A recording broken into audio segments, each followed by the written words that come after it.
अस्सलाम वालेकुम dear viewers. I hope कि आप बिल्कुल खैरियत से होंगे। फर्स्ट ईयर कंप्यूटर साइंस की आज की इस वीडियो में हम डिस्कस करेंगे basic Python syntax and structure का नेक्स्ट टॉपिक, सब टॉपिक जो कि है डाटा टाइप्स। यानी कि जो हम लोगों ने वेरिएबल्स के बारे में सारा पढ़ा, तो वेरिएबल के बाद अब जो नेक्स्ट टाइप आती है, यानी कि जो नेक्स्ट टॉपिक है that is data types. Actually the data types of variable. Data types of variable क्या होता है? देखिए, जिस तरह का भी डाटा आपने वेरिएबल के अंदर स्टोर करना है ना, उसकी एक टाइप होती है। पहले यहाँ पे एक छोटा सा कंटेंट लाइन है, वो जरा पढ़ते हैं। Creating the different data types of variable में in Python you can create variable of different types to store various kinds of data. यानी कि अभी देखें, मुख्तलिफ इकसाम का जो डाटा है ना आपके पास, उसको स्टोर करने के लिए आप डिफरेंट डाटा टाइप्स जो है वो बनाते हो। ठीक है, हमारे पास जो टाइप्स ऑफ डाटा यानी कि जो डिफरेंट डाटा टाइप्स है वो कौन कौन सी है? एक है हमारे पास इंटीजर, यानी कि इंट। उसके लिए जो कीवर्ड यूज किया जाएगा पाइथन के अंदर जब हम लोगों ने इंटीजर यूज करना होगा, इंट।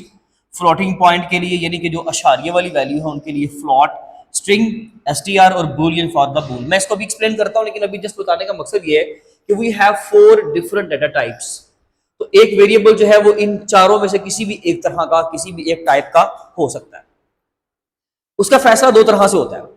एक तो डिपेंड करता है कि हम किस तरह का various to store various kinds of data, यानी कि किस तरह का डाटा आप लोग जो है उसके अंदर स्टोर करोगे ना, तो उससे आपको अंदाजा हो जाएगा कि आपका वेरिएबल किस टाइप का है।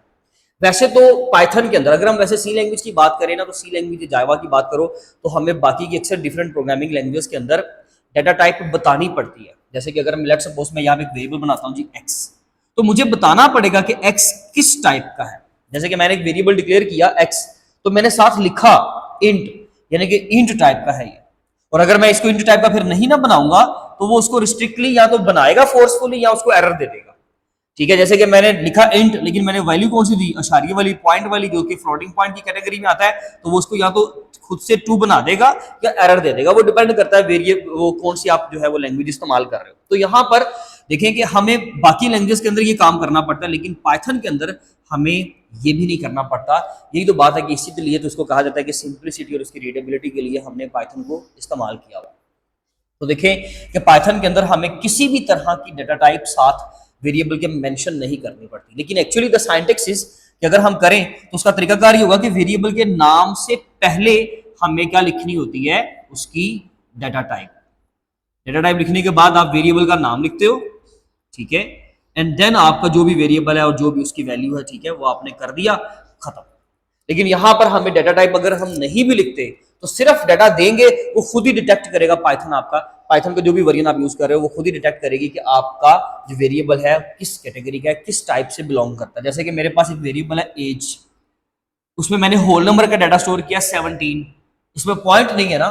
वैसे भी वो एज वेरिएबल को भी थोड़ा सा सेंस करेगा ना। एज क्या, एज कभी हम पॉइंट में लिखेंगे? हम एज पॉइंट में लिखते हैं, हम एज 17 बताएंगे या 18 बताएंगे। अगर 17 के अंदर, एज के अंदर अंदर है, तो ज़ाहिर है 17.9 भी हो, 17.8 भी हो, जो भी आपकी वैल्यू बनती है एज की कैलकुलेट करने के बाद, लेकिन आप उसको 17 ही बताओगे या आप उसको 18 बता दोगे। तो इसलिए हम उसमें शारी वाली वैल्यू, पॉइंट वाला जो है वो डेसिमल पॉइंट जो है यानी कि वो इस्तेमाल नहीं करते। तो वो खुद भी डिटेक्ट कर लेता है कि ये किस टाइप का डाटा है। तो यहाँ पे 17 लिखा है, तो वो उसको किस कैटेगरी में डाल देगा? इंटीजर, यानी कि होल नंबर, जिसके लिए कीवर्ड क्या पाइथन यूज करता है? इंट। नंबर 2 पे अगर हमारे पास प्राइस है किसी चीज की, प्राइस हो या हाइट हो किसी चीज की, तो हम वो अशारिये में वैल्यू दे सकते हैं। या परसेंटेज, आप अगर आप स्टूडेंट्स की स्टोर कर रहे हो तो परसेंटेज का डाटा अगर स्टोर करोगे तो वो भी पॉइंट में हो सकता है, इसलिए वहां पे वैल्यू आ गई पॉइंट की। जब पॉइंट की वैल्यू आएगी तो आपका जो आपकी लैंग्वेज है पाइथन, वो खुद डिटेक्ट करेगी कि भाई यहाँ पे पॉइंट वाली वैल्यू आ गई है, तो मैंने इसको किस कैटेगरी में डालना है? फ्लॉट में। यानी कि अगर हम मेंशन नहीं भी करेंगे तो वो खुद उसको क्या डिक्लेयर करेगा कि ये फ्लोटिंग पॉइंट डाटा टाइप है, यानी कि ये फ्लॉट है। उसके लिए शॉर्ट कीवर्ड क्या है? पाइथन यूज करेगी फ्लॉट। इसके अलावा अगर हम किसी चीज का नाम, किसी बंदे का नाम, किसी शख्स का नाम, किसी स्टूडेंट का नाम अगर स्टोर करते हैं, एड्रेस किसी जगह का स्टोर करते हैं, तो जाहिर है उसमें लेटर्स होंगे, उसमें कलेक्शन ऑफ लेटर्स होंगे, सीरीज ऑफ लेटर होंगे। तो वहां पर हम लोगों ने एक तो याद रखिएगा नंबर 1 पे कि आपने जब भी स्ट्रिंग टाइप का वेरिएबल बनाना है तो उसके अराउंड पे आपने सिंगल या डबल कोट मेंशन करने हैं अराउंड पे। ठीक है, तो मैंने यहाँ पे डबल कोट लगा दिए, अली लिखा हुआ है and it is a name of some student. आप समझ लीजिए कि it's a name of a student, तो ये नेम है किसी स्टूडेंट का। तो जब आप नेम वाला डाटा स्टोर करोगे और जब आप स्ट्रिंग में लिख दोगे डबल कोट में, तो ऑटोमेटिकली आपकी पाइथन लैंग्वेज क्या डिक्लेयर करेगी कि ये किस टाइप का डाटा है? आपका स्ट्रिंग टाइप का, यानी कि स्ट्रिंग उसकी टाइप है और उसके लिए जो कीवर्ड लैंग्वेज यूज करेगी वो कौन सा होगा? Keyword str। अगर मैं यहां पे लिखता हूं 2, sir 2 is a numeric, it's a numeric number और ये इंटीजर टाइप में आ रहा है, नहीं, जब आपने उसको डबल कोड में क्लोज कर देना ना तो वो स्ट्रिंग कंसिडर होगा। फिर पाइथन अंदर रीड नहीं करेगी कि एक्चुअली क्या है, जस्ट वो नंबर ऑफ लेटर्स अगर आपने कैरेक्टर्स आपने रीड करवाने हैं तो वो कर देगा फंक्शन, अदरवाइज इससे फर्क नहीं पड़ता क्या लिखा हुआ, आपने लिख दिया जी 2 पॉइंट, ये तो सेंस ही नहीं बनती सर 2 पॉइंट क्या होता है भाई, जो भी है, लेकिन जब डबल कोड के अंदर आ गया तो वो स्ट्रिंग है और वो रीडेबल नहीं है, उसको बस छोड़ दें आप, जो भी है, ठीक है। इसका मतलब है कि अगर हम अशारिये वाली वैल्यू लिख दें सर डबल कोड में तो भाई वो भी क्या है, स्ट्रिंग है। आप कुछ भी लिख दो, सिंबल लिख दो, हैश लिख दो डबल कोड में, तब भी ये क्या है, ये स्ट्रिंग है। जब डबल कोड या सिंगल कोड लगा दिए तो वो स्ट्रिंग है और उसके अंदर क्या चीज है वो फर्क नहीं पड़ता। बूलियन, बूलियन देखें जी, बूलियन वेरिएबल दो ही होते हैं, 0 और 1। 0 मतलब कि हम जब फॉल्स डाटा शो करवाना होता है, 1 मतलब जब हमने ट्रू शो करवाना होता है। तो अगर सपोज करें मैंने कोई कंडीशन लगाई, 1 से आप ट्रू रिप्रेजेंट करवा लेते हो और फॉल्स यानी कि जब आप 0 से रिप्रेजेंट जिसको करवाते हो, तो इसका मतलब है ये इसी की सब टाइप है, क्योंकि इसमें दो ही वैल्यूज है ना, या 0 या 1। तो बूलियन वेरिएबल जिसके लिए शॉर्टकट की जो रिजर्व वर्ड है वो क्या है, बूल, यानी कि डाटा टाइप क्या होगी, बूल, और उसके बाद हमने लिखा लेट्स सपोज इज स्टूडेंट, तो ये तो वेरिएबल का नाम है, कुछ भी हो सकता है वैसे। इज स्टूडेंट, अगर स्टूडेंट है तो ट्रू वरना फॉल्स कोई, लेकिन अब आप बोलेंगे सर ये तो लेटर है, टी लिखा हुआ है, तो इसके अराउंड पे वो आपके डबल कोड क्यों नहीं लगाए, तो भाई वो बिल्कुल भी यहाँ पर कंडीशन जो है वो नहीं लगती। आपने अगर इसको स्ट्रिंग बनाना है तो ठीक है आप बना दो, टी के ऊपर जब आप राउंड पे लगाओगे सिंगल कोड या डबल कोड वो उसको स्ट्रिंग बना देगा, लेकिन फिलहाल टी लिखा हुआ है, सिंगल कोड या डबल कोड नहीं आएगा, तो ये क्या कंसिडर होगा, एफ या टी हुआ तो ये बूलियन वेरिएबल कंसिडर होगा। हर एक की अपनी अपनी मेमोरी है, मतलब मेमोरी के अंदर अपने अपने इनके बाइट साइजेस हैं। जैसे कि अगर मैंने 1 बाइट में स्टोर करवाना है तो उसके मुताबिक मेरे पास रेंज है, अगर मैंने 2 बाइट में डाटा स्टोर करवाना है तो वो नंबर ऑफ बिट्स के मुताबिक आप अलग कैलकुलेशन करोगे। अगर 3 बाइट में स्टोर करवाना है, 4 में स्टोर करवाना है, भाई जितने बाइट्स के लिहाज से आप स्टोर करवाना चाहते हो आप उतनी आपके पास नंबर्स की रेंज होगी। इसका क्या मतलब है मैं थोड़ा एक्सप्लेन कर दूं।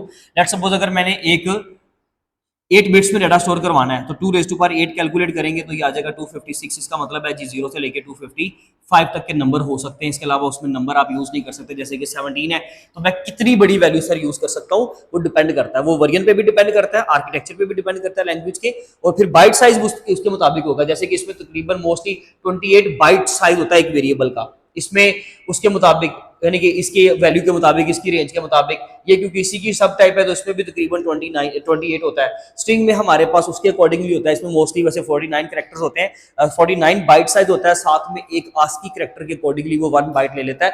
यानी कि आप जिस तरह का वेरिएबल बनाओगे, जिस रेंज की वैल्यू दोगे, उस रेंज के मुताबिक पाइथन उतने बाइट साइज का वेरिएबल बनाकर तो मेमोरी में स्टोर कर देगा। जैसे कि अगर ये मेमोरी है तो सर ये कितने, हर एक का कितना कितना साइज है, तो वो डिपेंड करता है कि जब वो पाइथन इनको स्टोर करेगा बॉक्स के अंदर तो कितने बाइट का बनाकर स्टोर करता है। तो वो डिपेंड करता है आपके वेरिएबल के नंबर्स की रेंज पे, या स्ट्रिंग में नंबर ऑफ कैरेक्टर्स पे। नंबर ऑफ कैरेक्टर्स ज्यादा तो बाइट साइज ज्यादा, नंबर्स की रेंज ज्यादा, फिगर की रेंज ज्यादा, माउंट की रेंज ज्यादा, तो उसका मतलब है कि वहां पर क्या होगा, उसके मुताबिक जो है वो उसको बाइट साइज देकर तो एलोकेट करेगा मेमोरी। तो ये था हमारा आज का लेक्चर। अब इंशाल्लाह मिलेंगे हम अपनी नेक्स्ट वीडियो में, तब तक अपना बहुत ख्याल रखें। थैंक यू सो मच, अल्लाह हाफिज़।